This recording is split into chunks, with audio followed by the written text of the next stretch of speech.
Sư công, không xong rồi, phía trước lại có người đến gây chuyện rồi. Ta phải xem rốt cuộc là kẻ nào dám 5 lần 7 lượt đến Bá Đao Sơn Trang của ta làm can.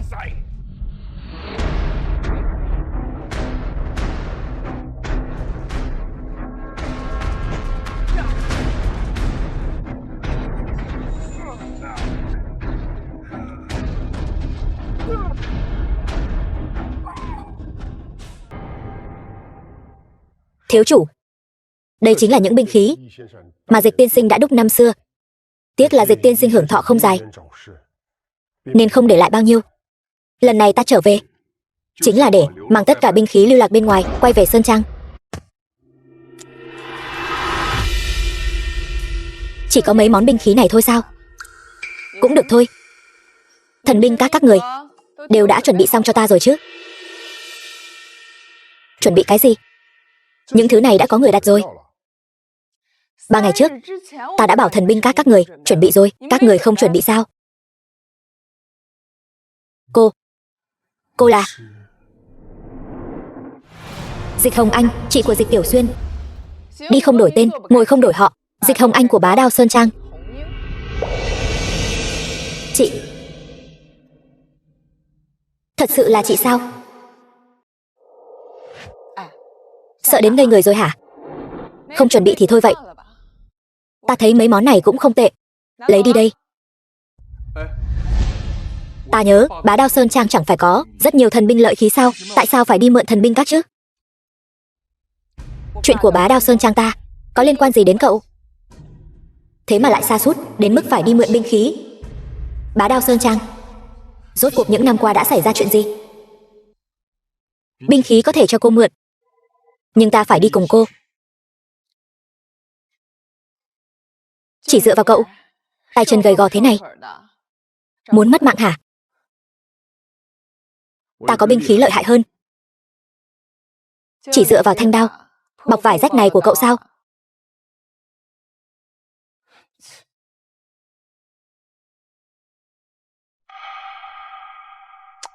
Thôi bỏ đi. Vậy ta sẽ đưa cậu đi để mở mang tầm mắt. Nhớ kỹ, đến nơi rồi đừng có nói năng lung tung. Đi thôi.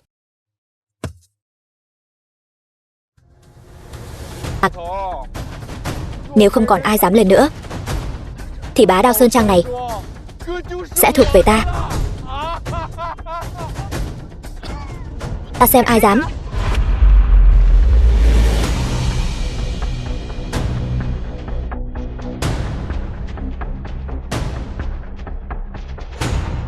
Dám khiêu khích Bá Đao Sơn Trang ta, chán sống.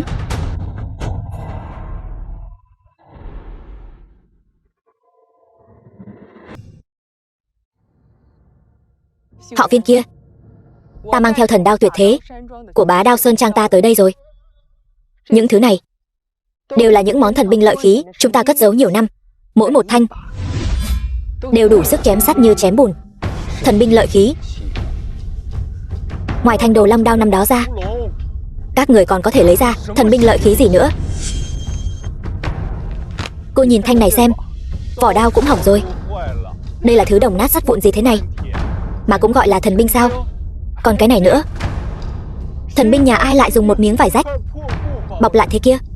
Đây không lẽ là tã lót của trẻ con đấy chứ?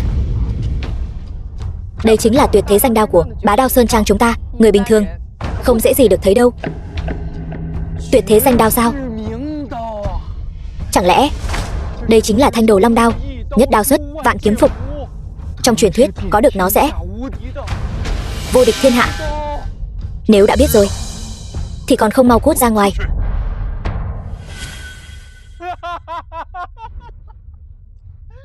Chỉ với một miếng tã rách bọc lấy binh khí thế này mà ngươi bảo ta nó là thần binh? Ngươi định làm ta cười mất mạng sao? Nếu như ngươi không tin, chúng ta có thể thử một chút. Nếu ngươi thua, lập tức cút ra ngoài. Được. Lão tử đợi chính là câu nói này của ngươi.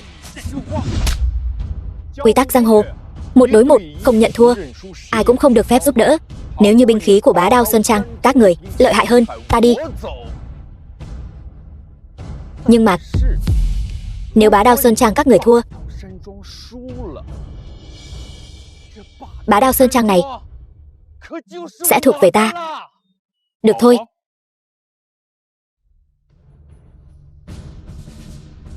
Không sao đâu.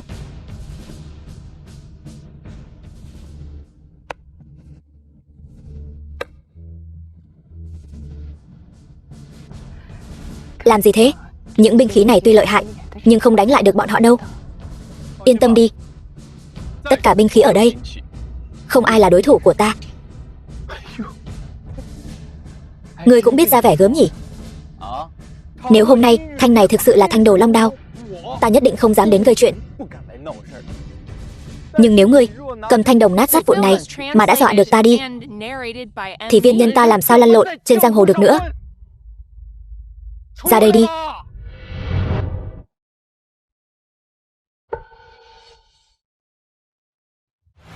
Lập Hoa Nhị Diệp, yêu đao thôn chính.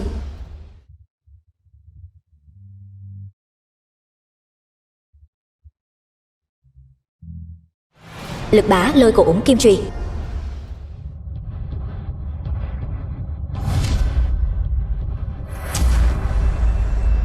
Không đúng. Những binh khí này không phải của nhà họ Viên các người, là các người đi cướp về. Thần binh thuộc về người có bản lĩnh. Chính bọn họ không có năng lực bảo vệ, thì trách được ai chứ? Những vũ khí này đều rất nổi tiếng sao? Trong số này, một món là lôi cổ úng kim chùy, xếp hạng thứ 7 trong thần binh bảng.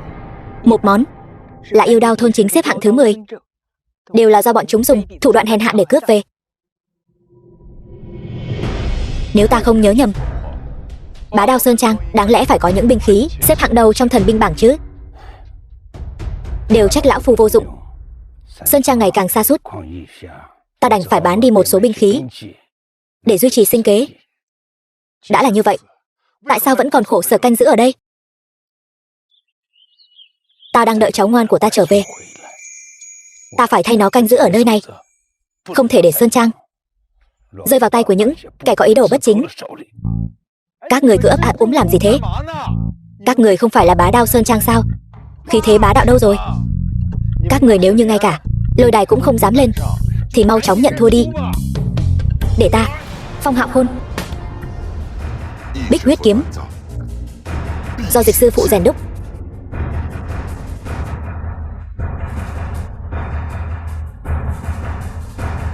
Có thể mất mạng dưới thanh yêu đao thôn chính này là vinh hạnh của ngươi.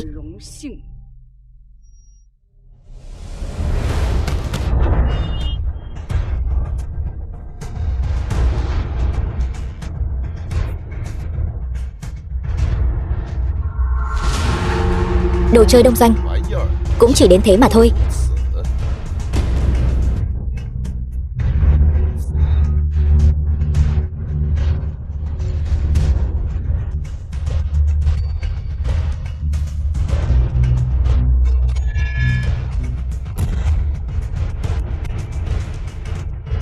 Tốt. Phế vật. Ngươi không phải nói yêu đao thôn chính là đệ nhất thần khí của Đông Doanh Quốc các người sao? Sao ngay cả một thanh kiếm cũng không chém được? Bích huyết kiếm quả nhiên phi phàm. Ta nói cho ngươi biết, uy lực của món binh khí này còn chưa bằng 1 hoặc 2% của Đồ Long đao. Nghe chị khuyên một câu, sau này đi ra ngoài bớt nói trên tay cậu là thần binh Đồ Long đao đi. Ngốc lắm. Đáng tiếc năm đó Thiên Hành bị lấy mạng, Đồ Long đao mất đi tung tích. Nếu không sao có thể dung thứ cho lũ chuột nhắt này ngạo mạn như vậy. Dù thế nào đi nữa, cho dù phải liều cả cái mạng già này, ta cũng phải giữ lấy Sơn Trang, để Tiểu Xuyên của ta có thể tìm thấy đường về nhà. Yên tâm đi sư công, Tiểu Xuyên nhất định sẽ trở về. 20 năm không tìm thấy thì 30 năm, 40 năm, cho dù kiếp này con không lấy chồng, cũng phải tìm được Tiểu Xuyên.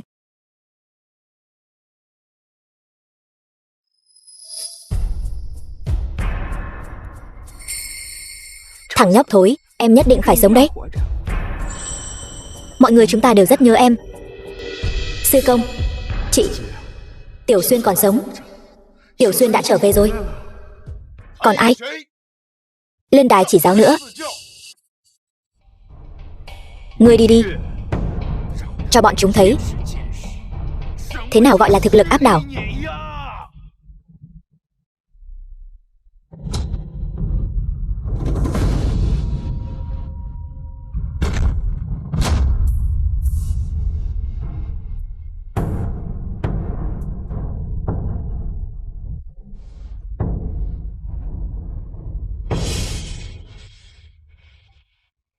Ngươi thế này cũng không xong rồi, chỉ được cái mã chứ không dùng được gì. Không đúng, đối phương đang nhường. Nhường. Ta thấy là bọn họ sợ bích huyết kiếm của chúng ta đâm thủng cái chùy rách của hắn thì có. The film was translated and narrated by M Media.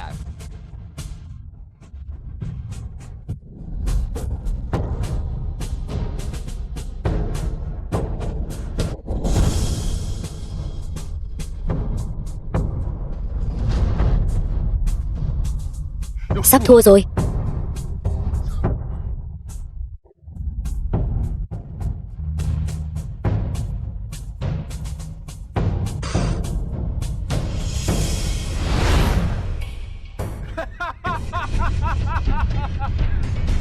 Dịch Hồng Anh. Ta nhớ đây là món thần binh do chính tay cha cô rèn đúc năm đó phải không? Sao vừa đập một cái đã gãy rồi? Không hổ là Lôi Cổ Úng Kim Chùy, xếp hạng thứ 7 trên thần binh bảng. Sức mạnh của thứ này không phải là thứ mà binh khí thông thường có thể chống đỡ được. Có trách thì trách các người. Binh khí quá tệ. Ngươi sao nào? Không phục? Không phục thì lên đây nộp mạng.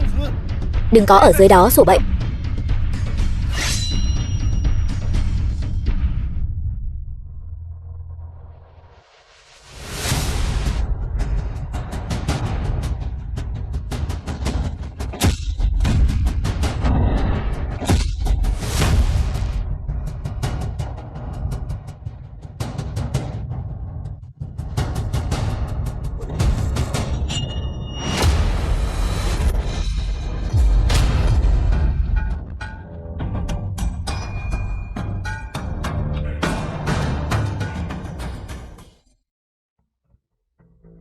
Thanh đao này không đơn giản. Không ngờ cái thứ bọc trong tã lót rách nát này của ngươi cũng có chút bản lĩnh đấy. Cái này của ngươi không lẽ thật sự là Đồ Long đao chứ? Hay là ngươi lấy một thanh giả ra dọa ta? Vậy thì ta sẽ cho ngươi thấy ta có đang hù dọa ngươi không? Không được, cậu quay lại cho ta. Hắn không biết, ta còn không biết sao? Bọn họ bị đánh thành ra thế này. Cậu lên đó không phải là dân mạng sao? Hắn không phải là đối thủ của ta. Cậu đừng có gây thêm rắc rối cho ta nữa. Thanh đao nát trên tay cậu căn bản không đỡ nổi một đòn của hắn đâu. Ta không muốn nhặt xác cho cậu đâu. Cô tin ta đi. Các người lầm bầm cái gì ở đó thế? Phế vật, rốt cuộc ngươi có lên hay không? Nếu ngươi không lên thì theo như ước định, Bá Đao Sơn Trang này sẽ là của ta. Hắn không lên. Được.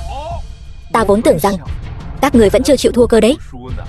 Nếu đã như vậy, ngươi lên đập nát biển hiệu của Bá Đao Sơn Trang cho ta.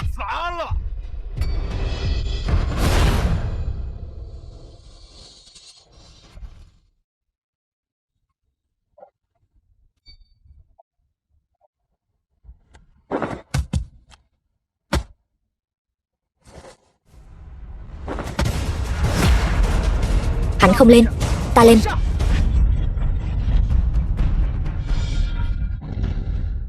Hồng Anh, con đại tiểu thư của Bá Đao Sơn Trang đích thân ra trận sao? Cái này của cô không phải là món binh khí nát do lão cha phế vật của cô đúc ra đấy chứ? Ta không cho phép ngươi sỉ nhục cha ta, càng không cho phép ngươi sỉ nhục binh khí ông ấy đúc ra. Bá Đao Sơn Trang này là do cha ta gây dựng nên. Ta phải thay ông ấy giữ vững Sơn Trang này, đợi em trai ta trở về vực dậy Bá Đao Sơn Trang. Cây hồng anh thương này là do cha ta để lại cho ta, đã theo ta 20 năm rồi. Hôm nay ta sẽ dùng nó để thách đấu với cây chùy nát này của ngươi. Được, muốn mất mạng, vậy ta sẽ cho ngươi tọa nguyện.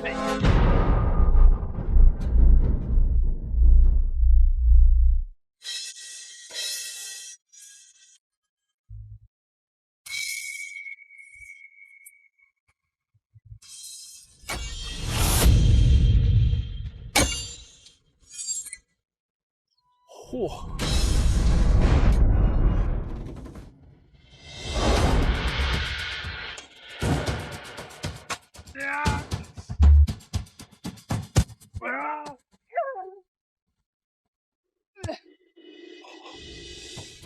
Anh, nhận thua đi. Lôi cổ úng kim chùy uy lực vô song. Trừ phi Đồ Long Bảo Đao tái thế. Nếu không thì không có binh khí nào trong thiên hạ có thể so được với nó.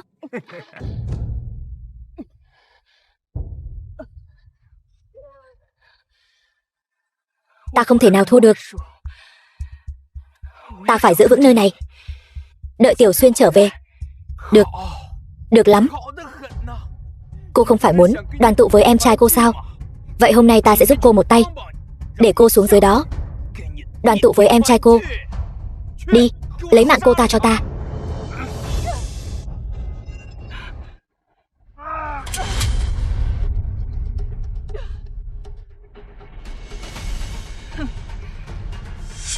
Bất kỳ một món binh khí nào của Bá Đao Sơn Trang ta, ngươi cũng không phá được đâu.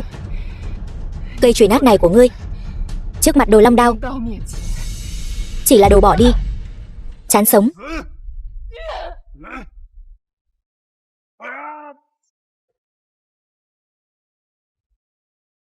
Đừng mà.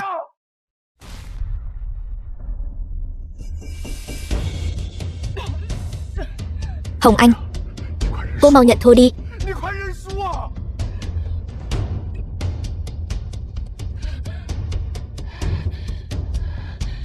Không được. Nếu ta nhận thua, Tiểu Xuyên trở về sẽ không còn nhà nữa. Ta tuyệt đối không thể nhận thua.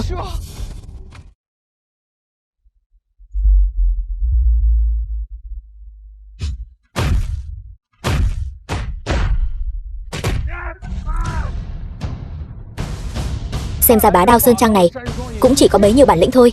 Bá Đao Sơn Trang này có phải nên đổi sang họ Viên rồi không? Bá Đao Sơn Trang chỉ có thể mang họ Dịch. Ta phải trấn thủ ở đây, chờ em trai của ta trở về. Hồng Anh, con hà tất phải như vậy? Phế vật không biết tự lượng sức mình. Dừng tay.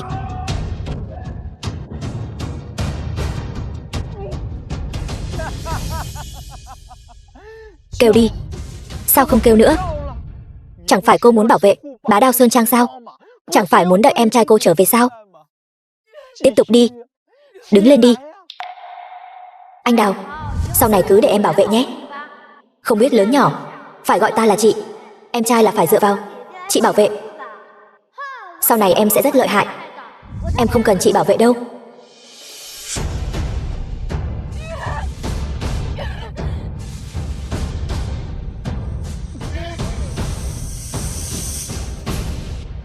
Ta, Dịch Hồng Anh của Bá Đao Sơn Trang, tuyệt đối không nhận thua. Con đàn bà ngu ngốc không biết điều. Đi, lấy mạng cô ta cho ta. Viên Nhân, hôm nay nếu ngươi dám lấy mạng cô ấy, ta nhất định sẽ khiến ngươi không còn nguyên vẹn. Chỉ dựa vào thanh đao nát trong tay ngươi sao? Lấy mạng cô ta cho ta. Mất mạng đi.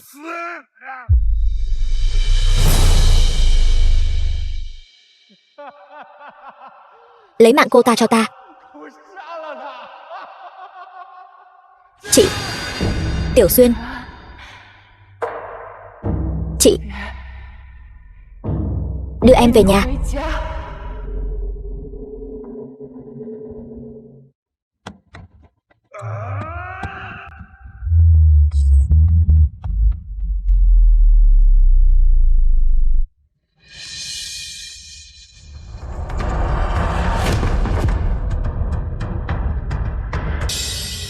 Các người chán sống. Đây thật sự là Đồ Long Đao. Người rốt cuộc là ai? Uy thế của Chí Dương chi lực này là Đồ Long Đao. Chẳng lẽ hắn thật sự là Tiểu Xuyên? Tiểu Xuyên, narrated by M Media. Chị, là em, Tiểu Xuyên đây. Tiểu Xuyên, thật sự là con sao? Là con, xin lỗi sư công. Vì con mà bao nhiêu năm qua, mọi người đã chịu khổ rồi. Trở về là tốt rồi. Chị, mọi người xuống trị thương trước đi.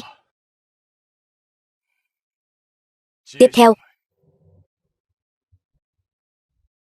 cứ giao cho ta. Đây là đồ long đao. Tốt. Vậy cô còn ngây ra đó làm gì? Lên cho ta. Cướp đồ long đao về đây. Lên đi.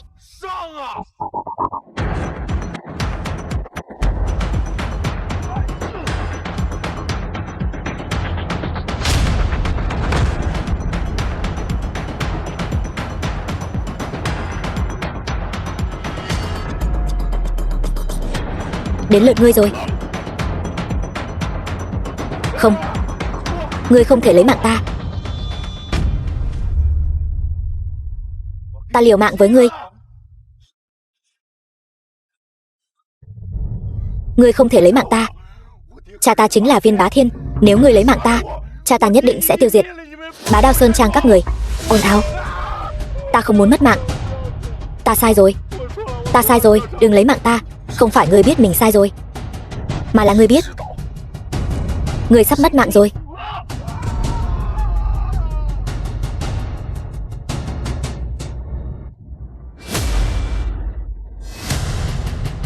Kẻ nào dám làm hại con ta?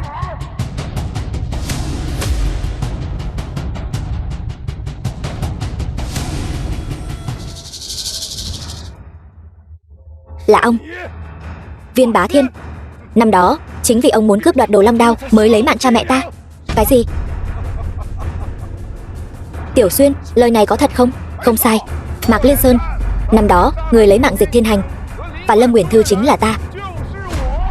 Viên Bá Thiên, tại sao ông lại ra tay độc ác với Bá Đao Sơn Trang? Tại sao lại lấy mạng đồ đệ của ta? Bởi vì đồ long đao.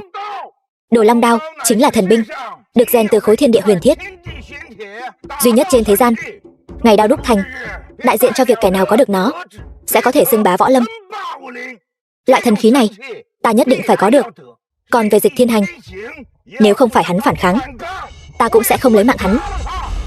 Ông sư công,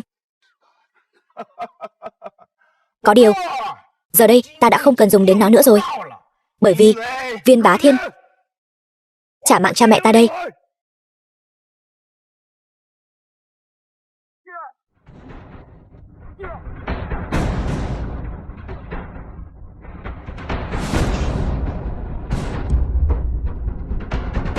Không đúng, thanh đao này của hắn sao lại giống y đúc đồ long đao thế này?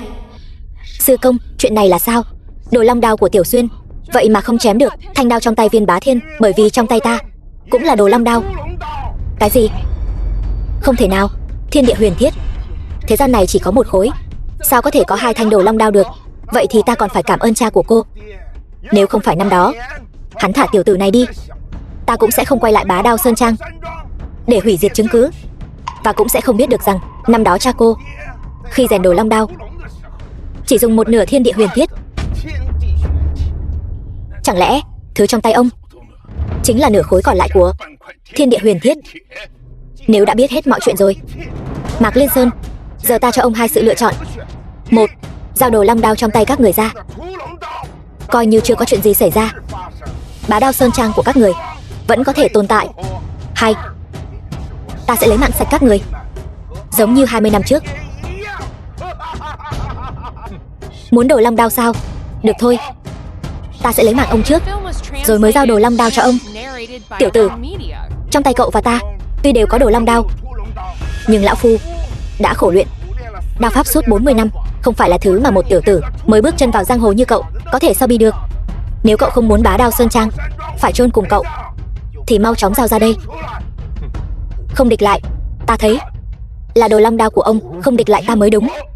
Chán sống.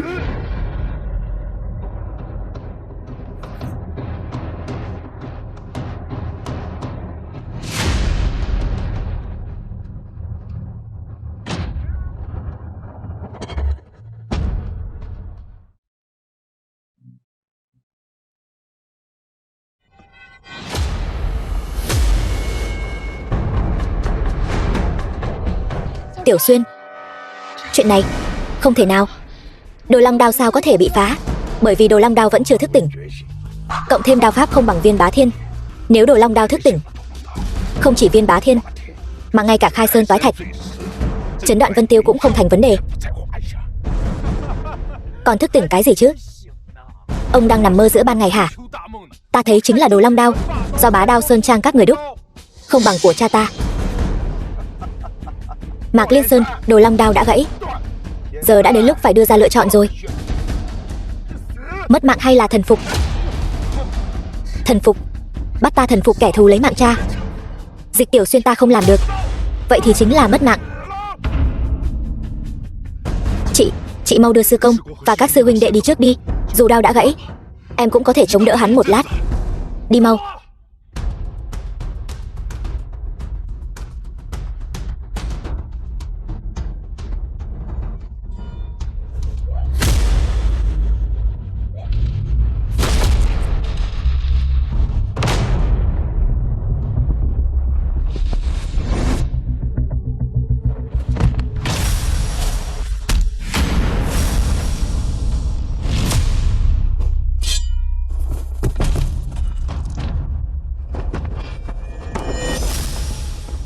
Tiểu Xuyên ơi! Tiểu Xuyên! Mạc Liên Sơn, ta cho ông một cơ hội cuối cùng.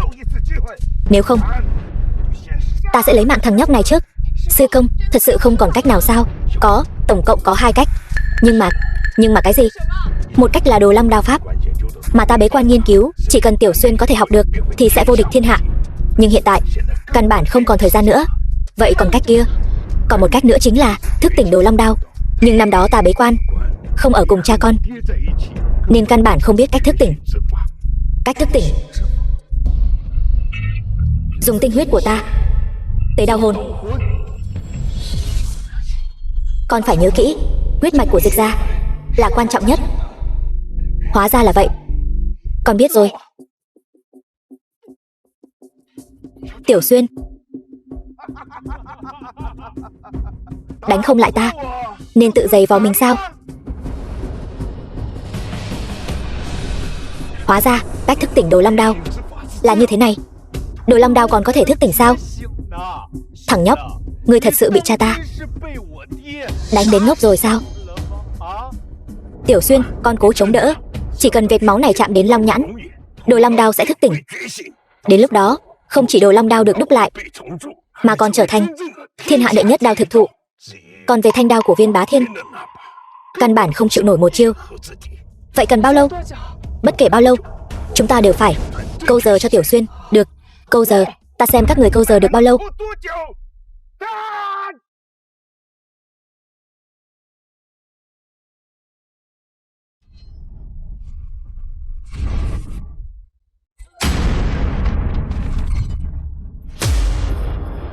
Không chịu nổi một đòn.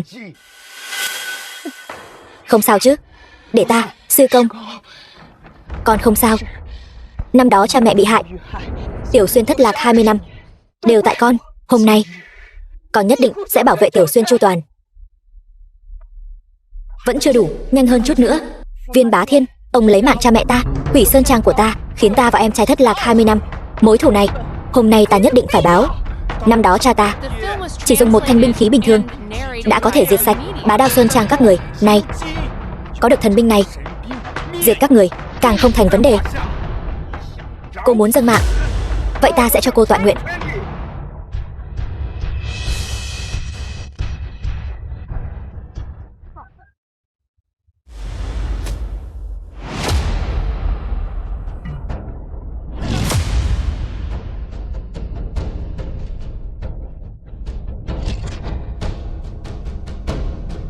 Chị Hồng Anh,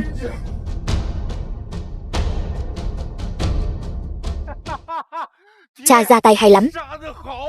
Lấy mạng sạch bọn chúng đi, một tên cũng không để lại. Thanh Đồ Long đó con muốn, còn ai không sợ mất mạng nữa. Lão phu có thể giúp toại nguyện. Viên Bá Thiên, Viên Nhân, các người đáng mất mạng, chẳng qua chỉ là một lũ kiến hôi mà thôi, mà cũng đòi lật trời. Các huynh đệ, chúng ta xông lên, nhất định phải đợi đến khi Đồ Long Đao thức tỉnh. Xông lên.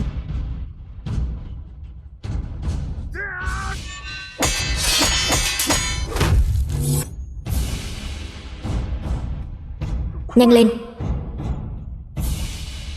Viên Bá Thiên, sao ông dám? Tiểu Xuyên, sư huynh có lỗi với cậu.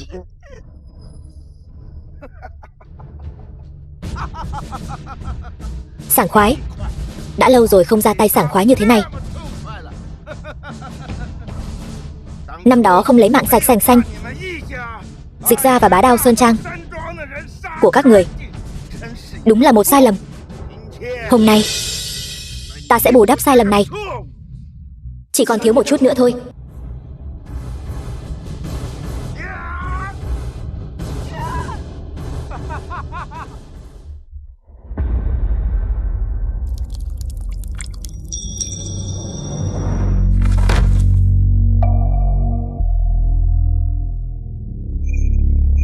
Anh Đào, sau này cứ để em bảo vệ nhé. Thật là không biết lớn nhỏ, phải gọi ta là chị. Em trai là phải dựa vào sự bảo vệ của chị. Sau này em sẽ rất lợi hại cho xem. Em không cần chị bảo vệ đâu. Chị.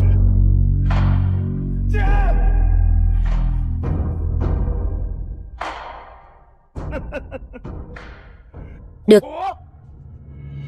Các người đều phải mất mạng.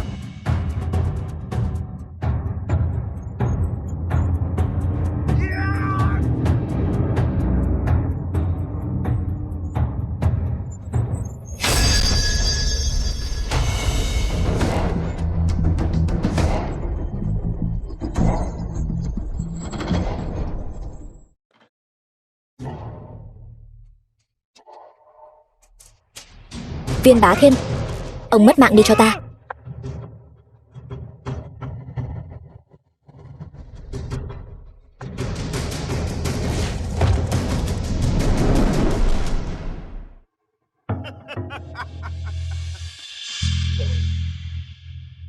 Nhanh, đưa Hồng Anh xuống chữa trị.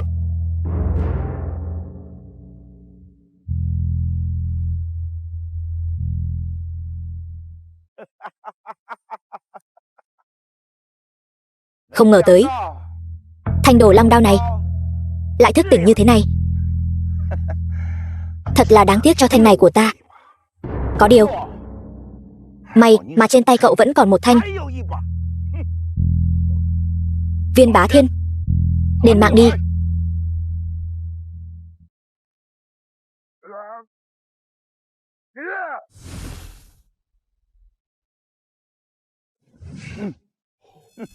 Đây chính là Kháng Long Giản, xếp hạng thứ 2 trên thần binh bảng.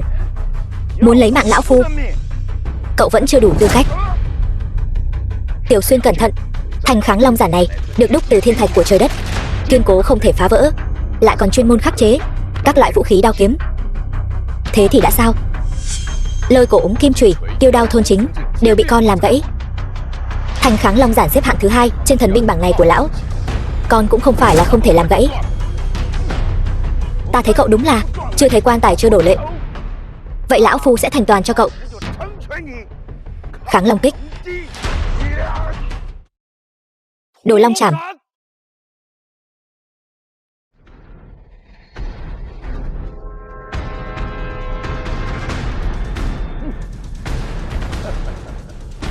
Ta thừa nhận, hiện tại Đồ Long đao là thiên hạ đệ nhất. Chỉ tiếc là cậu không có đao pháp phù hợp với Đồ Long đao, cho nên khi đối mặt với Kháng Long Giản, loại vũ khí khắc chế Đồ Long đao này, cậu vẫn chưa phải là đối thủ của lão phu.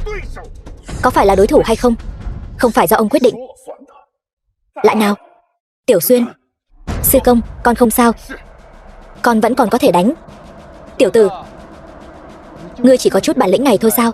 Cha ta vẫn chưa tung ra tuyệt chiêu. Kháng Long tiền đâu? Báo thù? Ta thấy ngươi đang dâng mạng thì có. Viên Bá Thiên, rõ ràng ông đã có thực lực xưng bá giang hồ, tại sao vẫn còn bám giết lấy Đồ Long đao không buông? Chỉ cần có thể đe dọa đến ta, ta đều phải có được. Huống hồ đây là một thanh tuyệt thế thần binh. Mạc Liên Sơn, đạo lý này ông không hiểu sao? Đó chính là lý do ông sát hại trên dưới mấy trăm mạng người trong Bá Đao Sơn Trang của ta, và làm hại nửa số thế gia Đông Hải. Sao? Đúng vậy. Ông có phải muốn nói ta tàn bạo? ta là bại loại giang hồ không? Tùy các người muốn nói gì thì nói. Bởi vì những thứ này đều là cái cớ của những kẻ yếu như các người. Tiểu tử, ta đã chơi đùa với cậu đủ rồi. Có trách thì trách cậu không có đao pháp phù hợp với Đồ Long đao. Kháng Long Tiên.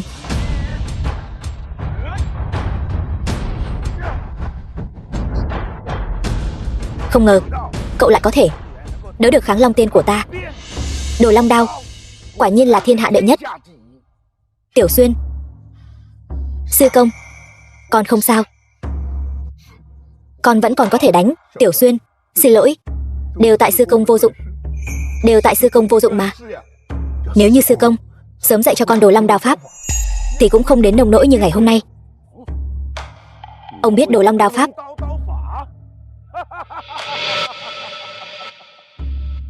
Đúng là trời giúp ta mà. Đúng là trời giúp ta. Bá Đao Sơn Trang, Mạc Liên Sơn, bất ngờ ông dành cho ta thật sự là càng lúc càng nhiều. Sư công, những gì người nói là thật sao? Vậy người mau dạy cho con đi. Vô ích thôi.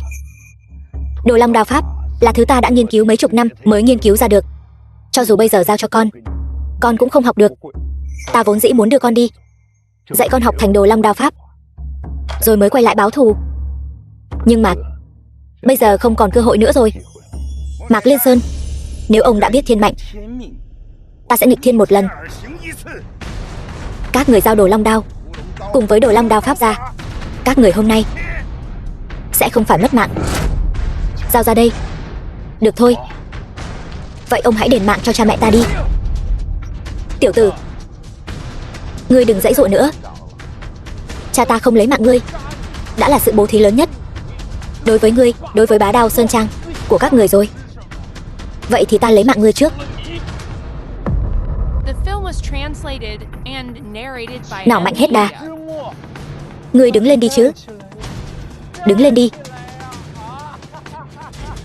Mạc Liên Sơn, thế nào? Giao dịch này ông không lỗ.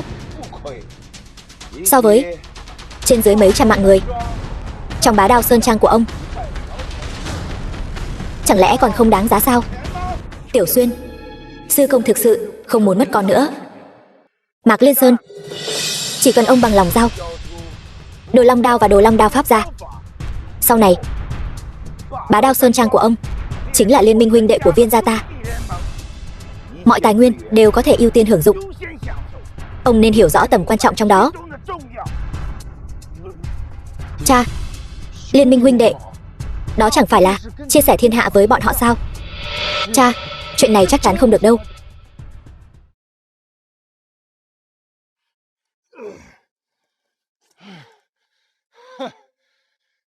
Để ta làm huynh đệ với kẻ thù lấy mạng cha. Viên Bá Thiên, ông nghĩ ta sẽ thèm sao?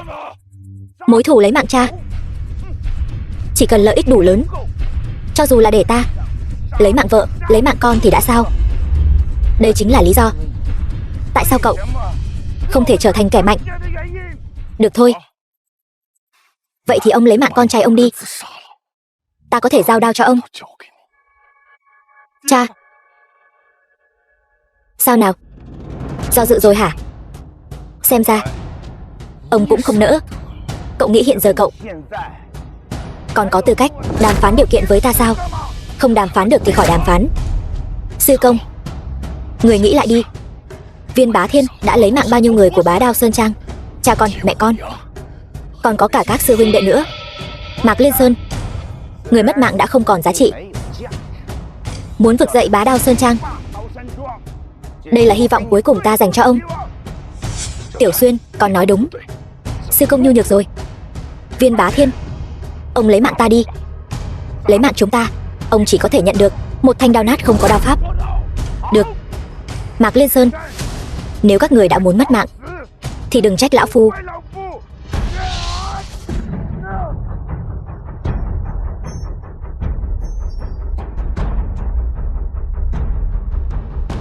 Sư công cẩn thận.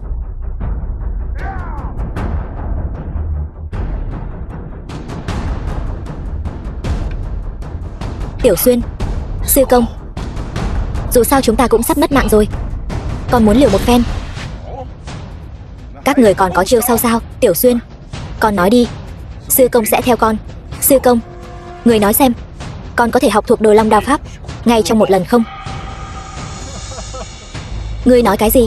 Học thuộc trong một lần? Ngươi coi mình là cái gì? Thiên tài kiệt xuất sao? Thằng nhóc, cậu đúng là cuồng vọng thật đấy.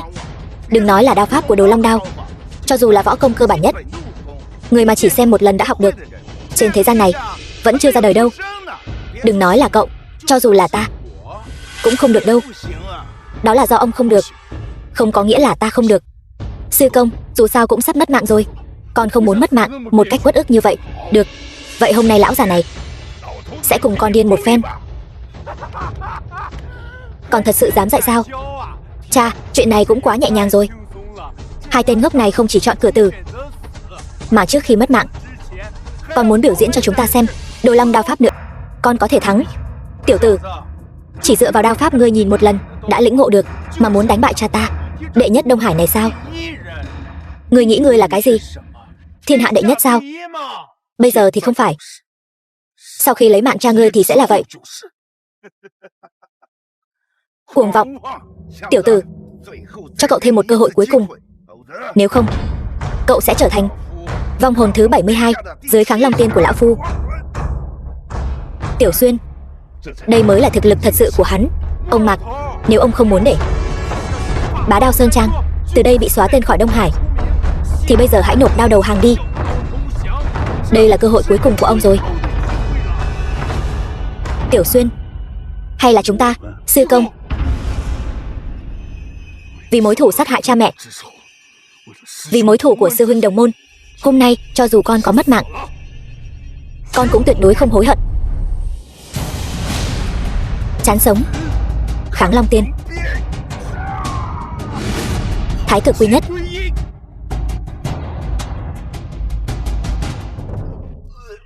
Cha, không sao chứ? Ta thừa nhận cậu rất mạnh, nhưng cũng chỉ đến thế mà thôi. Viên Bá Thiên, ta muốn ông phải đền mạng cho cha mẹ ta. Tiểu Xuyên, con không sao chứ? Sư công, con không sao. Người có chuyện là hắn. Hôm nay ta phải báo thù sát hại cha mẹ. Viên Bá Thiên, ta muốn dùng mạng của ông để an ủi linh hồn cha mẹ ta trên trời. Không hổ là thiên hạ đệ nhất đao, thần binh lợi khí số 1 thế gian. Viên mỗ ta, ngày xưng bá võ lâm, cuối cùng cũng sắp đến rồi. Viên Bá Thiên, hôm nay ta nhất định khiến ông không thể bước ra khỏi Bá Đao Sơn Trang. Tiểu tử, cậu thật sự tưởng rằng cậu lấy mạng được ta sao? Vậy thì để xem ông còn có thủ đoạn gì.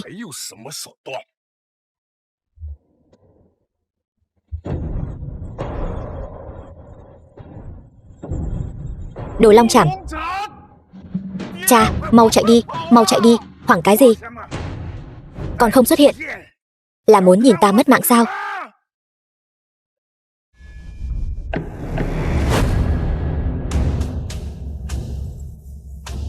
Sao thế? Lão Viên, chú Quý đến rồi. Tiểu Viên, cha cậu bây giờ đã yếu thế này rồi sao? Thử thì biết. Ta.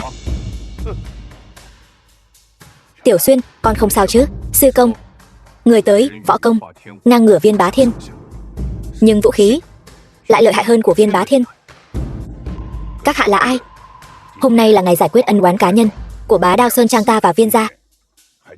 Xin các hạ đừng nhúng tay vào. Nam Cương Quý Cư. Hóa ra là ngươi. Sư công, sao vậy? Nam Cương Quý Cư là trưởng môn của Quý gia, đệ nhất thế gia Nam Cương, cũng là người duy nhất thống nhất các đại môn phái ở Nam Cương, và chỉ mất vỏn vẹn 3 năm ngắn ngủi được Nam Cương tôn thờ là Nam Cương Thiên Sư, đều chỉ là hư danh mà thôi. Quý trưởng môn, xen vào chuyện riêng của Đông Hải chúng ta liệu có phải là không tốt lắm không? Nếu ta cứ muốn xen vào, Lão Mạc, ông lại có thể làm gì được ta? Dù sao thì Đồ Long Bảo Đao này là thần binh lợi khí mà ai nấy đều muốn có được. Quả nhiên là đến vì Đồ Long Đao. Chú Quý, Chú còn nói nhảm với bọn họ làm gì? Trực tiếp bắt sống chẳng phải tốt hơn sao? Phong gia ở Tây Vực lại bị diệt vong. Ông cảm thấy là một mình Viên Bá Thiên làm sao? Phong gia bị diệt, liên quan gì đến ta? Cho dù là hai người các người liên thủ diệt Phong gia thì đã sao? Bây giờ ông đã trọng thương, chẳng lẽ ông còn muốn cùng chúng ta sống mái một phen sao? Lão già kia, xem ra ông đúng là ngốc thật. Không đúng, các người lúc đó có 3 người, còn một người nữa đâu? Kẻ năm xưa tiêu diệt Bá Đao Sơn Trang của các người là ta, Quý Cừ và Viên Bá Thiên, còn có Trương Thông của Bắc Man.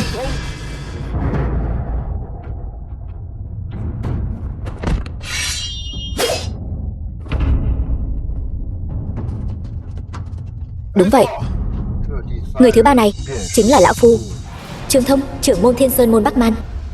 Trương Thông, hai tên phế vật các người, năm đó 3 người chúng ta đã xử cho Bá Đao Sơn Trang máu chảy thành sông, mà hiện tại lại bại dưới tay một thằng danh.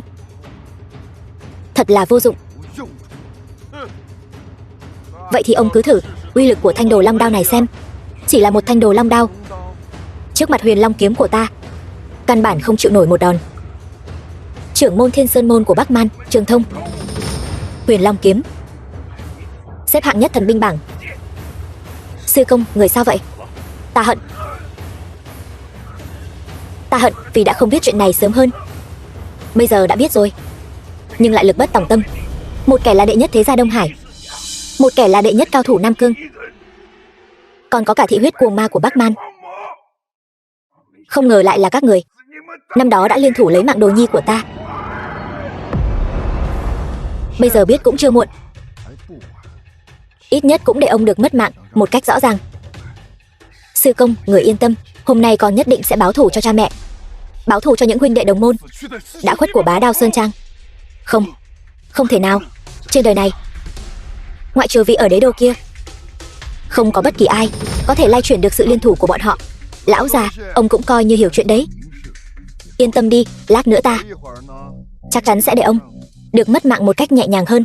Không, ta đã lâu rồi chưa được trải nghiệm cảm giác khoái lạc khi thổ huyết rồi.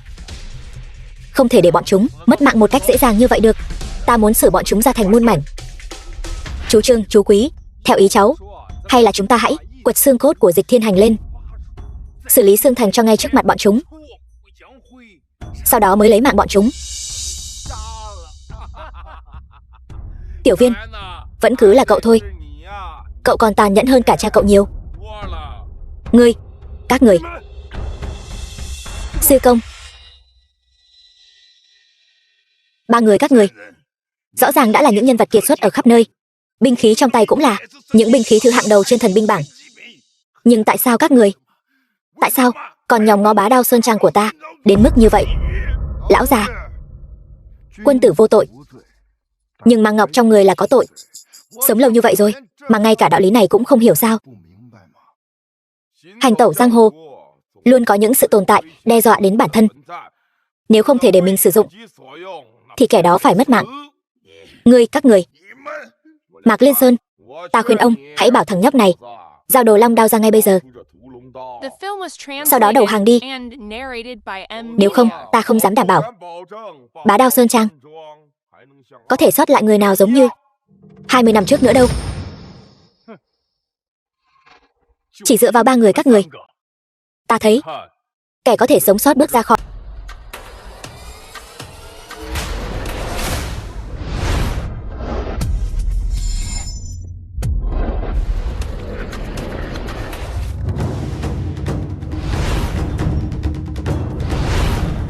Không đúng, khí thế này lẽ nào là phiền phức rồi. Tốt quá, đây là đồ long đao nhận chủ rồi. Đồ long đao nhận chủ, mỗi đời thần binh lợi khí đều có khí linh của riêng nó. Một khi khí linh nhận chủ thì người đó sẽ vô địch thiên hạ. Đây cũng là lý do tại sao chúng ta nhất định phải có được đồ long đao. Vậy chẳng phải nói là hôm nay tất cả chúng ta đều phải mất mạng sao? Phiền phức thật. Viên Nhân, cậu mau đi giúp cha cậu mau chóng hồi phục. Nếu 3 người chúng ta liên thủ, vẫn còn cơ hội thắng được. Cha, Cục diện công thủ đã thay đổi. Ba vị, những khổ nạn mà các người đã gây ra cho Bá Đao Sơn Trang ngày trước, hôm nay đồ tôn của ta sẽ hoàn trả lại tất cả.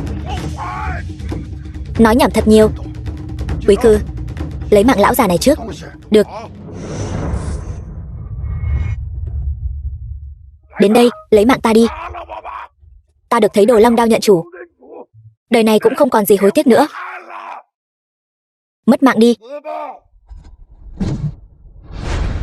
chớ làm hại sư công ta.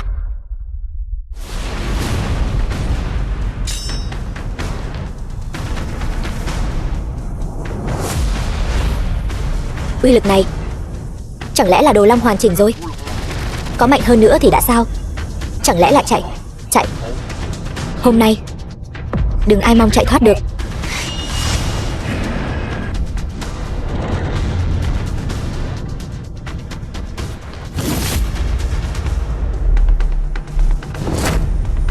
Tốt, không hổ là thần binh lợi khí, không hổ là thiên hạ đệ nhất đao. Huyền Long kiếm cũng chỉ đến thế mà thôi. Viên Bá Thiên, nếu ông còn không hồi phục, lão tử mất mạng chắc rồi. Lão Viên, đừng giả vờ nữa, nhanh lên. Các người đã không còn cơ hội nữa rồi. Trả mạng cha mẹ ta lại đây. Tiểu tử nhà họ Dịch, chớ có cuồng vọng.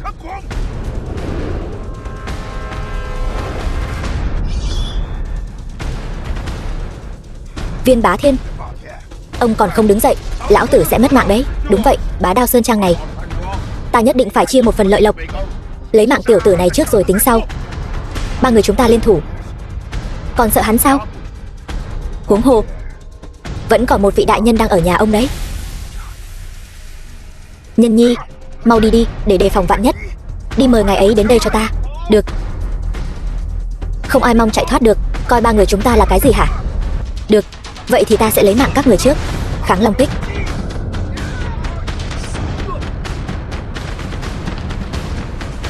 Đã không còn như xưa nữa rồi. Viên Bá Thiên, Đồ Long Chảm.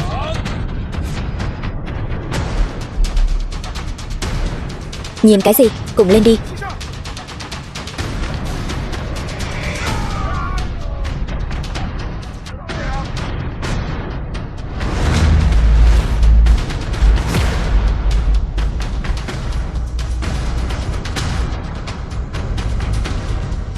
Thái Cực Nhất Đao.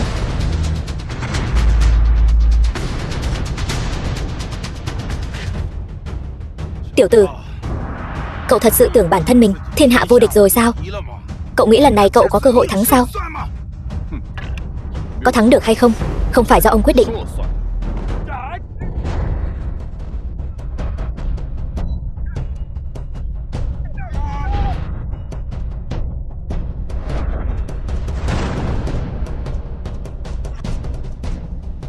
Tiểu Xuyên, lấy mạng Quý Cử trước. Quý Cử, lão già họ Mạc nói ông là điểm yếu của ba chúng ta. Điểm yếu cái quần què.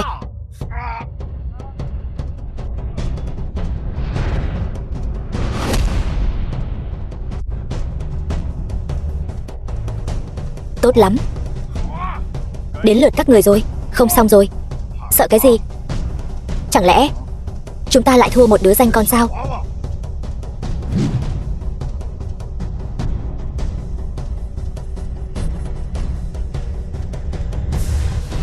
Kháng Long Tiên, Phi Long Chảm, Thái Cực Chảm.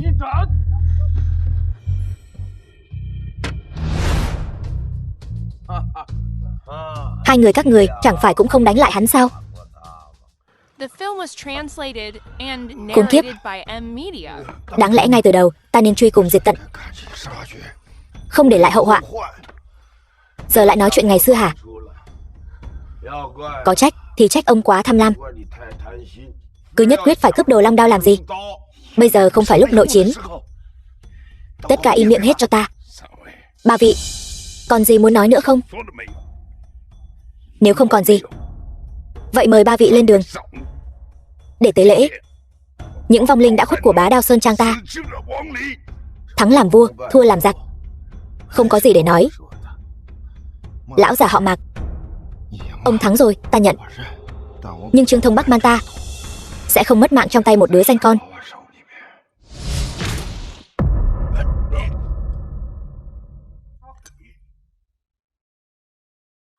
Tiểu tử, hãy nhớ kỹ tên của ông nội cậu đây. Quý cư, đừng tưởng rằng cậu thắng được chúng ta là có thể vạn sự đại cát. Hãy nhớ kỹ, giang hồ chính là giang hồ, luôn có ân oán. Trương huynh, ta tới đây.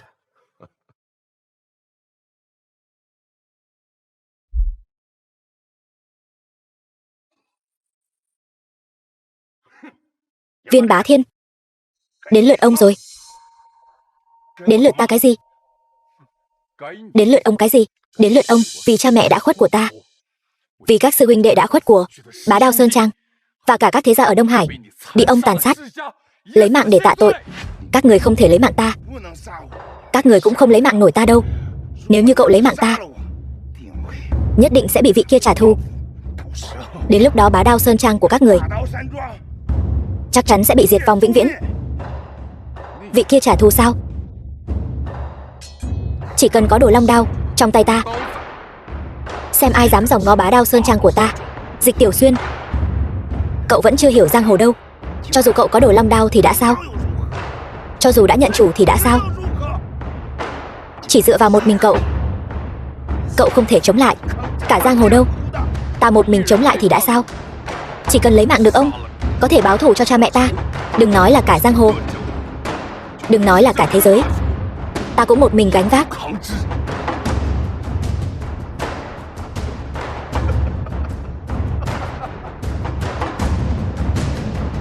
Tốt, là ta đã xem nhẹ khí phách của cậu. Ta, Viên Bá Thiên, có thể mất mạng dưới đao của cậu cũng đáng rồi. Lấy mạng ta đi. Được, vậy ta sẽ lấy mạng ông, báo thù cho cha mẹ ta.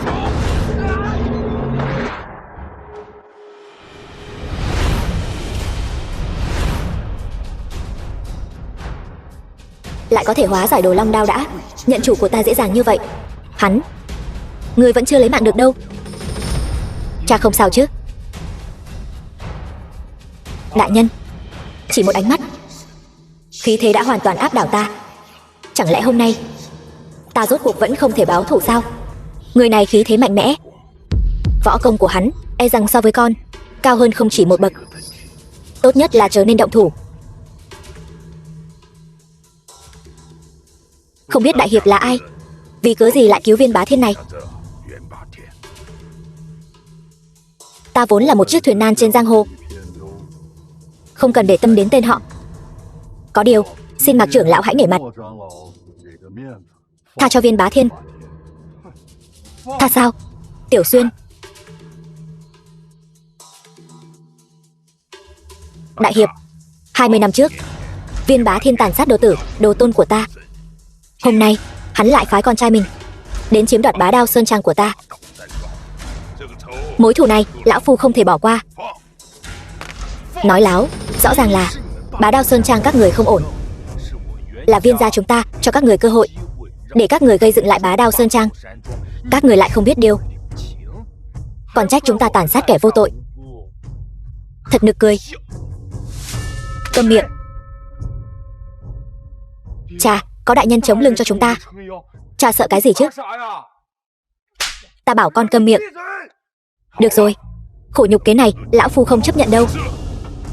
Đại hiệp, chẳng lẽ chỉ muốn dựa vào hai cái tát này để đổi lấy trên dưới mấy trăm mạng người của Bá Đao Sơn Trang ta sao? Tất nhiên không phải. Ta cũng là người biết đạo lý. Cha con Viên Bá Thiên vẫn còn có ích đối với ta. Ngoại trừ việc lấy mạng hai người họ, bất kỳ điều kiện nào khác ta đều có thể đáp ứng. Bất kỳ điều kiện nào? Đúng vậy.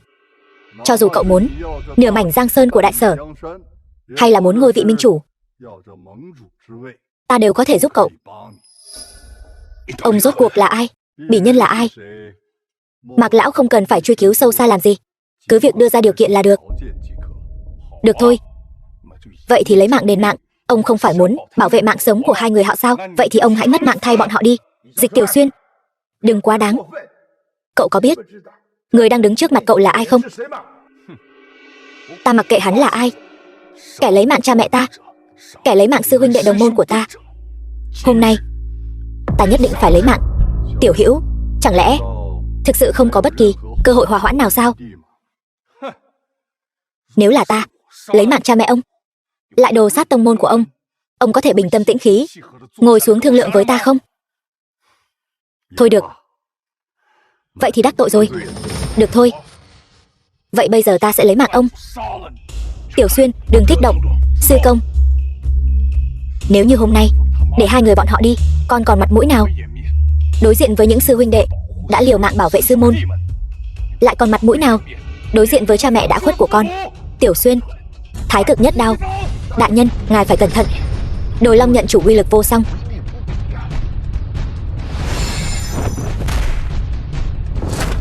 Tiểu Xuyên,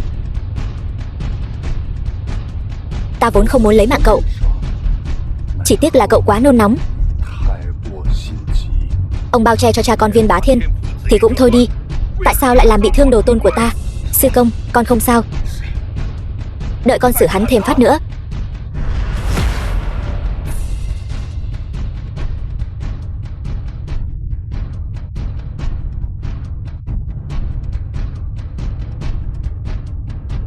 Đồ Long bảo đao vốn là thần binh lợi khí, chỉ tiếc là cậu lại sử dụng như thế này. Cho dù là vậy, Đồ Long cũng không phải là thứ một mình ông có thể ngự trị được. Đồ Long,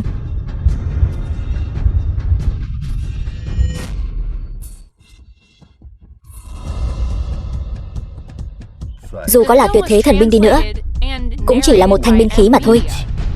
Cậu đã quá ỷ lại vào nó rồi. Chuyện này không thể nào. Rốt cuộc ông là ai? Cha, võ công của đại nhân rốt cuộc là cảnh giới gì? Chuyện này, Đồ Long đao đã nhận chủ mà cũng có thể cướp đi sao? Theo ta được biết, thiên hạ không ai có thể vượt qua ngài ấy. Ta là ai không quan trọng, quan trọng là cậu còn muốn báo thù không? Báo thù? Ta lấy mạng ông. Tiểu Xuyên, chúng ta không báo thù nữa, không báo thù nữa có được không? Con đánh không lại hắn đâu. Ta cho cậu cơ hội báo thù, nhưng không phải là bây giờ. Cậu quả thực là có căn cốt cực tốt, nhưng lại bị thù hận che mở đôi mắt.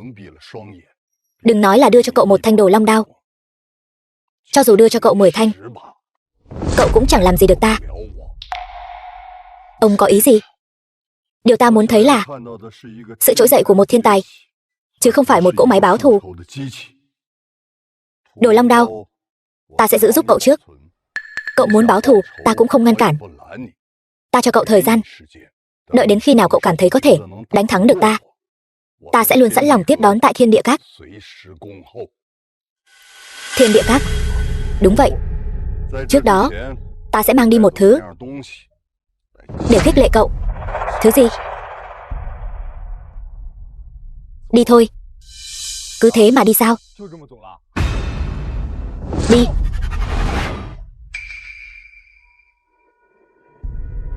Ta hỏi ông đó là thứ gì? Người thân nhất của cậu. Chị, sư công. Không xong rồi. Có chuyện gì mà hớt ha hớt hải vậy? Sư công, Tiểu Xuyên. Chị Hồng Anh, cô ấy. Sao thế? Ta hỏi ngươi sao thế? Tiểu Xuyên, chị Hồng Anh vừa mới bị hai tên mặc áo đen bắt đi rồi.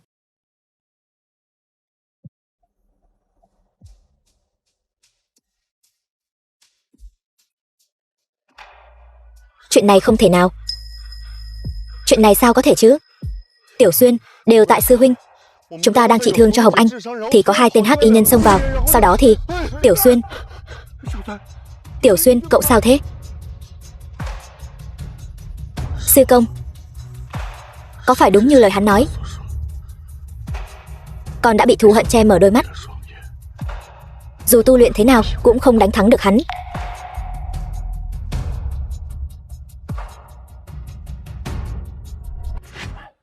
Tiểu Xuyên, con yên tâm. Chỉ cần con chuyên tâm tu luyện, nhất định có thể đánh thắng hắn. Báo thù cho cha mẹ con, cứu chị con ra. Sư công, người đừng nói nữa.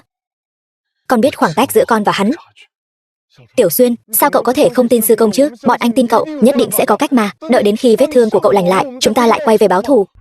Thật sự nên đi thi khoa cử đi.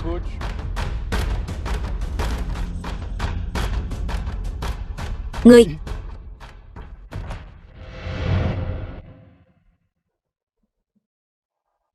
vẫn chậm một chút so với dự tính của ta. Xem ra ngươi cũng không lợi hại như những gì bọn họ nói.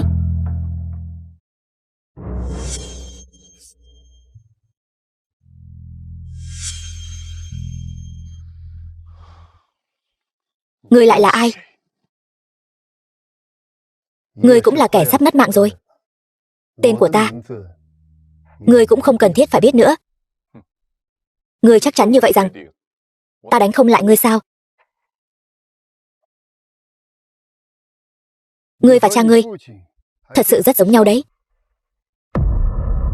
Ngươi có ý gì? Năm đó cha ngươi cầm Điền Nguyệt đao đứng ở nơi đó, thật đúng là bi phong lẫm liệt làm sao. Năm đó ngươi cũng có mặt. Hãy nhớ lại đêm đó xem. Lửa cháy ngút trời, tiếng gào khóc khắp nơi. Toàn bộ Bá Đao Sơn Trang quả thực chính là nhân gian tiên cảnh mà. Đêm đó cũng là đêm ta phóng túng nhất. Thật muốn thử lại một lần nữa quá. Hóa ra lúc đó thật sự có ngươi. Nghe nói ngươi trốn ở bên ngoài luyện công bao nhiêu năm nay, chính là muốn báo thù mà luyện ra cái này sao? Mối thù lấy mạng cha, ta nhất định phải báo.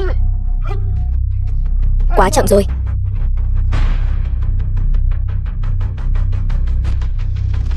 Sao vậy? Không xong rồi hả?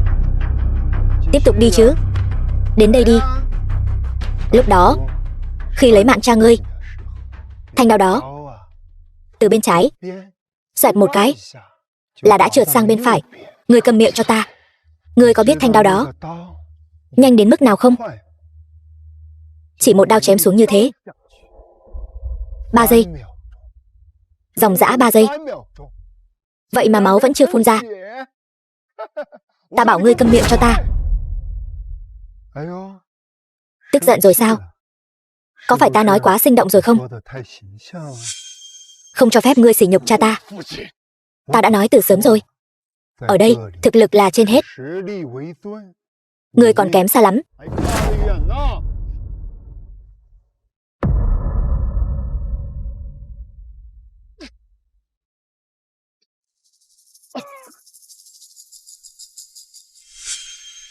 Ngươi giấu độc trong vũ khí. Cuối cùng ngươi cũng phát hiện ra rồi. Ta còn tưởng ngươi không phát hiện ra được chứ. Hèn hạ. Không. Kẻ hèn hạ không phải ta, mà là cái thế đạo này. Khó khăn lắm mới có một kẻ khiến ta hưng phấn đến vậy. Ta làm sao có thể để ngươi mất mạng dễ dàng như vậy được chứ? Quỳ xuống xin tha đi. Biết đâu ta sẽ đưa thuốc giải cho ngươi. Đã đến lúc này rồi mà còn muốn dãy dụa sao?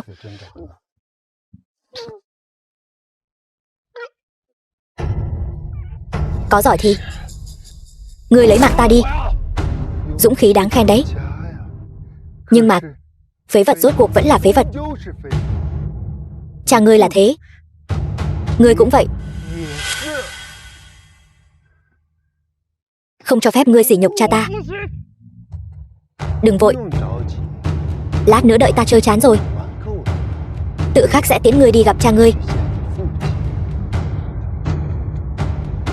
Khốn kiếp.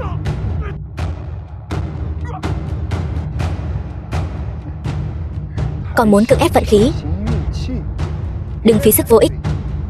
Độc của ta không có thuốc giải đâu.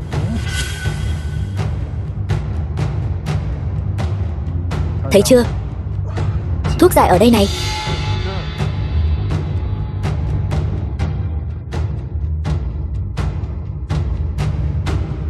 Có thấy cây bút phán quan này không?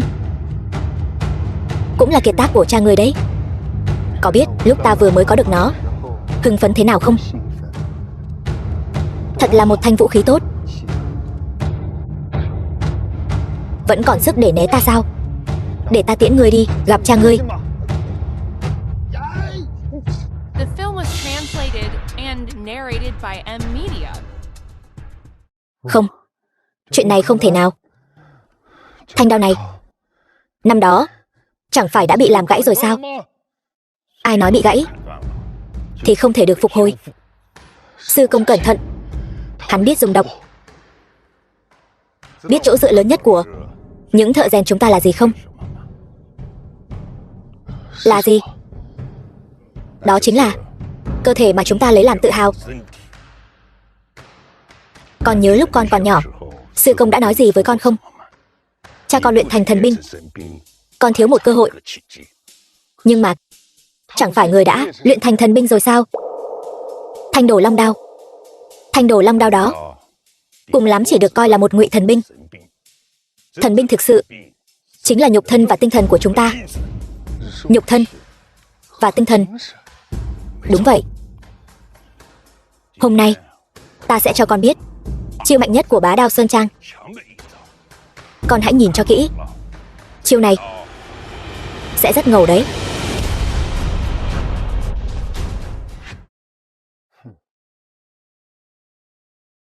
Một lão già sắp mất mạng, một đứa miệng còn hôi sữa. Đừng bốc phét nữa. Xem ra người vẫn chưa hiểu rõ thực lực thật sự của Bá Đao Sơn Trang chúng ta.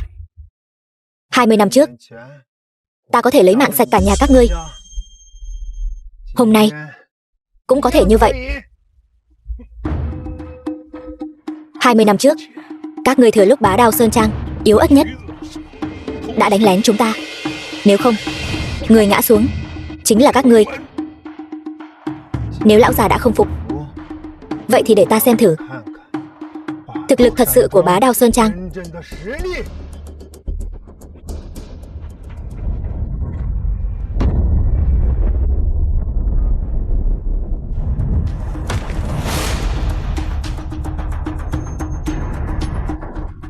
Sư công, cẩn thận hắn dùng độc.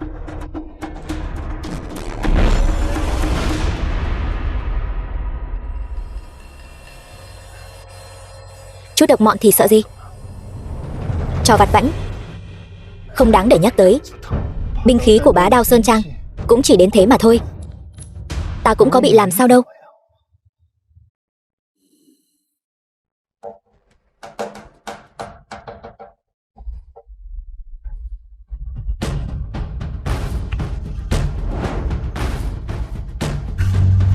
Đao này là trả lại cho ngươi. Ta sớm đã luyện thành kim cang bất hoại. Bất kỳ binh khí nào cũng không làm ta bị thương được. Huống chi là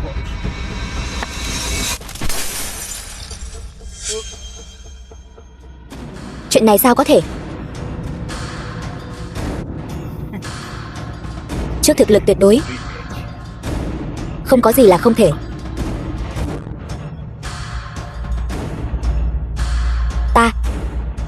Ta không cam tâm. Tiểu Xuyên, mau đi tìm thuốc giải.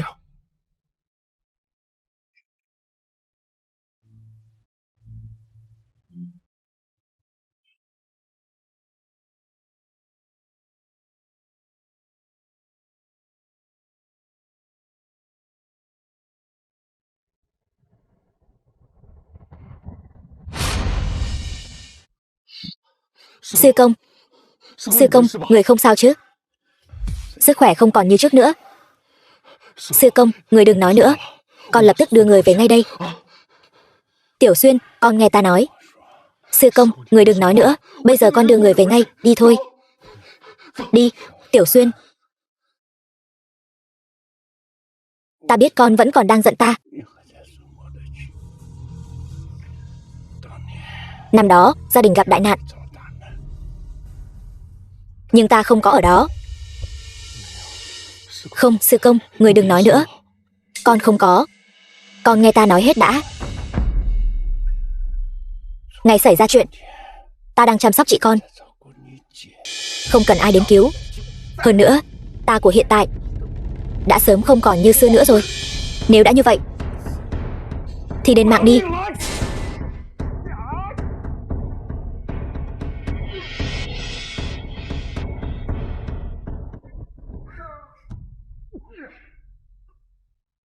Tiểu tử, chẳng lẽ cậu không muốn biết đêm đó ngoài ta ra còn có ai?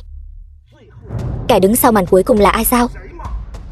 Ta mặc kệ kẻ đứng sau là ai. Hôm nay ông phải mất mạng. Ta đã nói từ sớm rồi, chỉ dựa vào thanh đao trong tay cậu vẫn không thắng nổi ta đâu. Lúc trước không được không có nghĩa là bây giờ không được.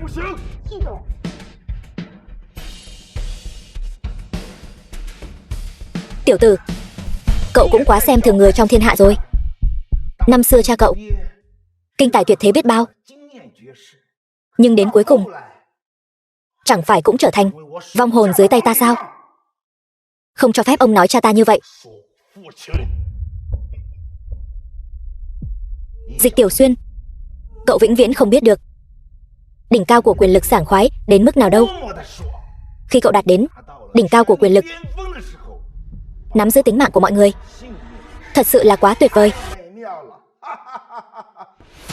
Đó chỉ là cảm nhận của ông, không có nghĩa là người khác cũng nghĩ như vậy. Đó là vì bọn chúng đều là lũ phế vật, giống như cha cậu vậy. Rõ ràng sở hữu thần khí, có thể nắm giữ mọi thứ, vậy mà hắn ta lại cam chịu sống thu mình ở nơi đó. Rèn sắt cả đời, đạo bất đồng, bất tương vi mưu. Được, vậy hôm nay ta sẽ lấy mạng cậu, dọn dẹp chướng ngại vật trước mắt ta. Bây giờ ta sẽ tiễn cậu đi gặp cha cậu, hay là để ta lấy mạng ông trước, để ông đi gặp con trai mình?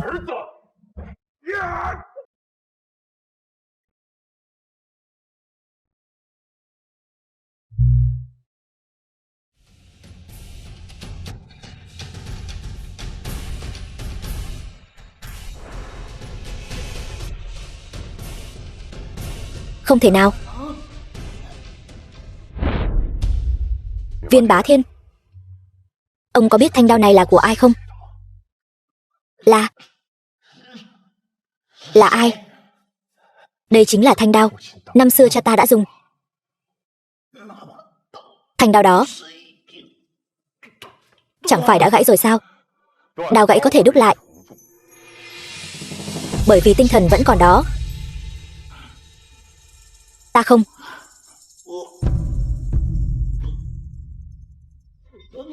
Phục.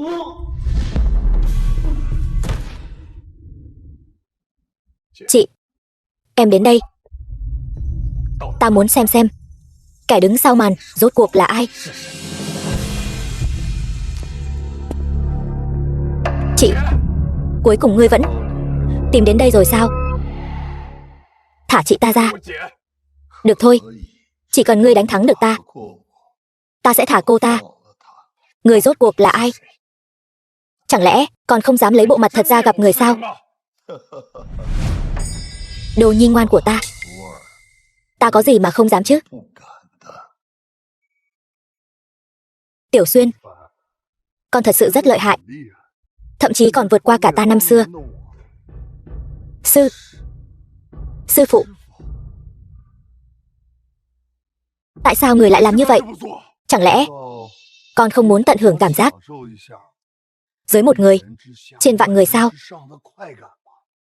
Sư phụ, quyền lực đối với người quan trọng đến thế sao? Tiểu Xuyên, cả đời ta đều theo đuổi đỉnh cao võ đạo, cũng đang tìm kiếm tuyệt thế thần binh. Nay rốt cuộc ta đã tìm thấy rồi, làm sao ta có thể không hưng phấn cho được? Đồ Long Bảo Đao, bá khí đỉnh cao, hiệu lệnh thiên hạ, người người thần phục. Đây mới là thứ ta muốn theo đuổi. Vì những thứ quyền lực hư vô mờ mịt này mà người lấy mạng cả nhà con sao? Đó là vì cha con quá đỗi ngu xuẩn. Rõ ràng sở hữu năng lực đạt đến đỉnh cao, vậy mà lại không biết sử dụng cho tốt. Đó là bởi vì lựa chọn của mỗi người là khác nhau. Tiểu Xuyên, con là đồ đệ của ta. Ta đã nhìn con lớn lên, chúng ta hãy làm một cuộc giao dịch, thấy thế nào? Giao dịch với loại súc sinh, mất hết nhân tính như ông. Ông đừng có mơ.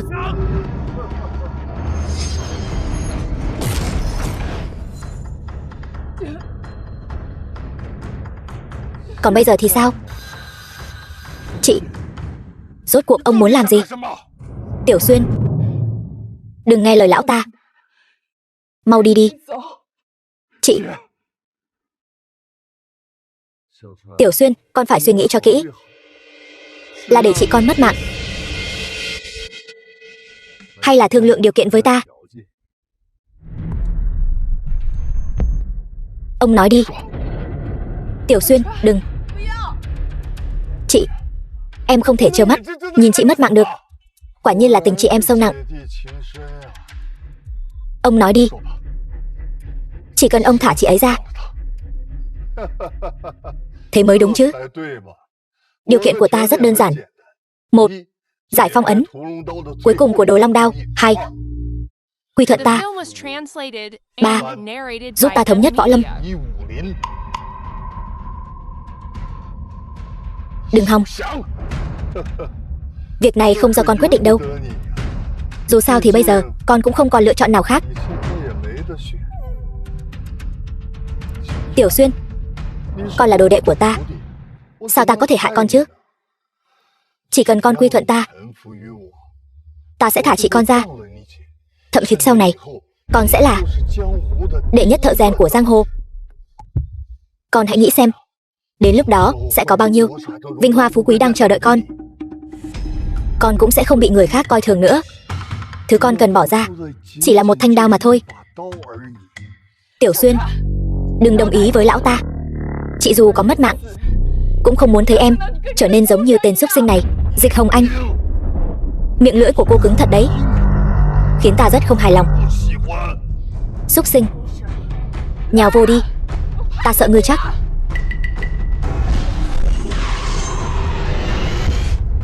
Tiểu Xuyên, con phải suy nghĩ cho thật kỹ. Ta cho con 3 phút.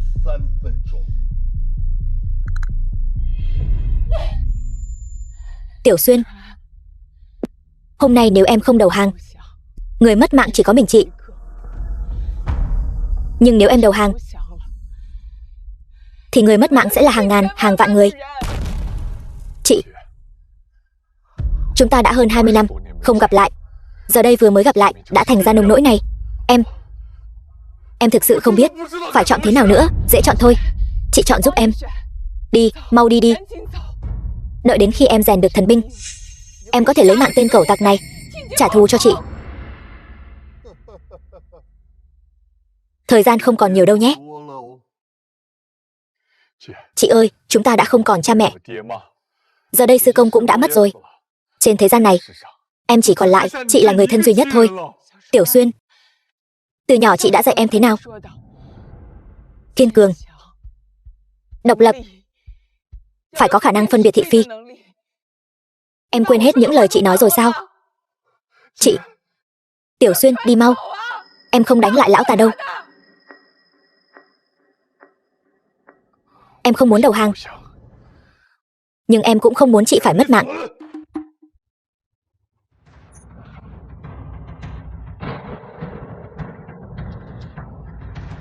The film was translated and narrated by Media. Xuyên, đứng lên. Ngoan cố không thông. Tiểu Xuyên, thời gian đã hết. Con chọn mất mạng hay là đầu hàng? Tiểu Xuyên, có thể trước khi mất mạng được gặp em lần cuối, chị đã rất vui rồi.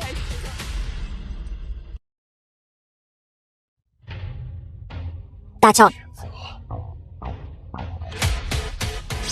Ông mất mạng. Nếu đã chán sống, vậy ta sẽ cho ngươi tọa nguyện. Đỡ lấy đau này của ta. Rác rưởi.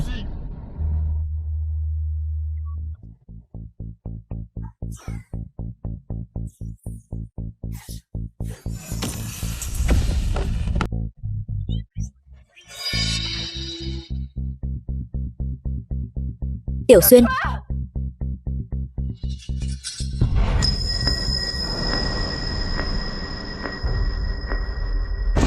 Chị, em không sao.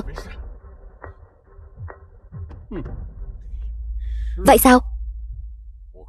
Ta xem ngươi còn chống đỡ được bao lâu. Dựa dẫm vào binh khí, cuối cùng cũng không phải chính đạo. Tốt lắm, xem ra ngươi vẫn còn sức lực. Có điều, cũng chỉ đến đây thôi.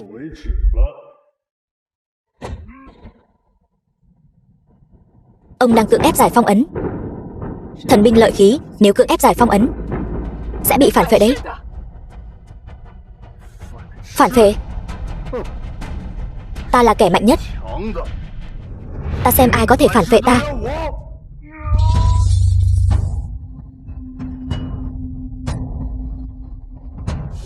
Tiểu Xuyên, thấy chưa? Đây chính là trạng thái mạnh nhất. Kim Diện Phật, ông đã nhập ma rồi. Nhập ma? Nhập ma thì đã sao? Ta muốn trở thành kẻ mạnh nhất thiên hạ này. Nếu đã như vậy, vậy ta chỉ còn cách lấy mạng ông. Đồ nhi ngoan, tất cả chiêu thức của ngươi đều là do ta dạy. Giờ ngươi lại không còn binh khí, làm sao lấy mạng được ta? Vậy sao? Vậy ông có thể thử xem. Ta cũng muốn xem thử. Ngươi còn có bản lĩnh gì? Kim Diện Phật, ông từng nói với ta, binh khí chẳng qua chỉ là sự kéo dài của tứ chi. Trọng điểm nằm ở hồn, chứ không nằm ở khí. Ta quả thực có nói. Thế thì đã sao? Vậy ta sẽ cho ông thấy. Mấy năm nay, sự trưởng thành của ta. Kim Diện Phật, tu hành có 4 loại cảnh giới, mà loại thứ tư là thứ mà ông luôn khao khát nhưng không thể chạm tới. Người muốn nói gì? Hôm nay ta sẽ cho ông thấy cảnh giới thứ tư là như thế nào. Tiểu Xuyên, con có biết kiếm thuật có 4 đại cảnh giới không? Dạ không biết. Cảnh giới thứ nhất, dùng lợi khí, lăng lệ cương mãnh, vô kiên bất tồi, trước tuổi nhược quán, dựa vào đó tranh phong cùng quân hùng hà sóc. Ý là nói, khi người ta còn trẻ, nếu võ học chưa đạt đến cảnh giới nhất định thì cần dùng lợi khí để bổ trợ thêm sao? Đúng vậy. Lúc này lấy binh khí làm chủ. Đa số mọi người cũng đều ở cảnh giới này, cho nên trên giang hồ mới có nhiều người tranh đoạt nó như vậy. Vậy còn cảnh giới thứ hai? Cảnh giới thứ hai chính là lấy khí ngự nhân, sát địch như lấy đồ trong túi. Sư phụ, ý này là sao? Lúc này, đa số mọi người đều sẽ bị binh khí khống chế, coi người khác như cỏ rác, giống hệt như binh khí lạnh lẽo, không một chút tình cảm.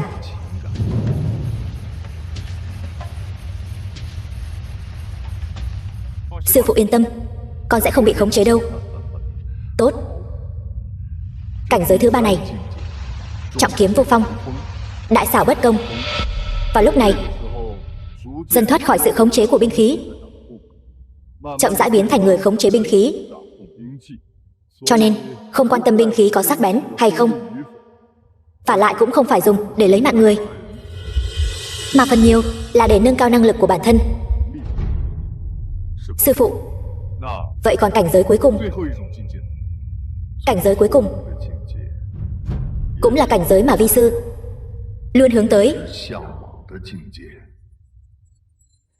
Cảnh giới mà ông không ngộ ra được, ta đã ngộ ra rồi.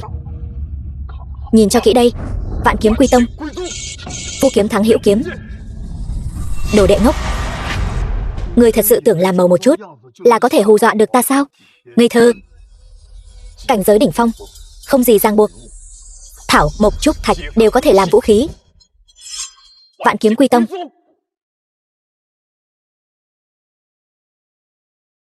Không thể nào, sao có thể như vậy được? Nghịch thiên mà hành, rốt cuộc không phải chính đạo.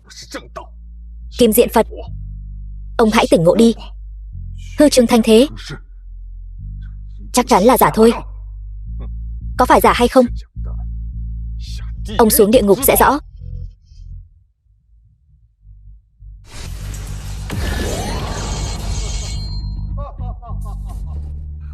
Tao đã nói là hư trương thanh thế mà. Kiến cỏ, mất mạng đi.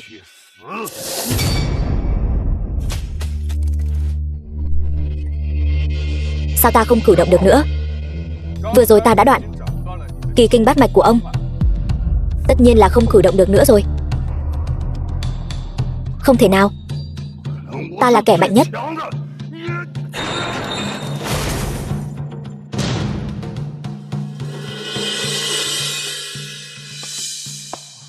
Tiểu Xuyên, chị. Tiểu Xuyên, chị. Em đã báo thù cho cha mẹ rồi. Chúng ta về nhà thôi. Được. Chúng ta về nhà thôi.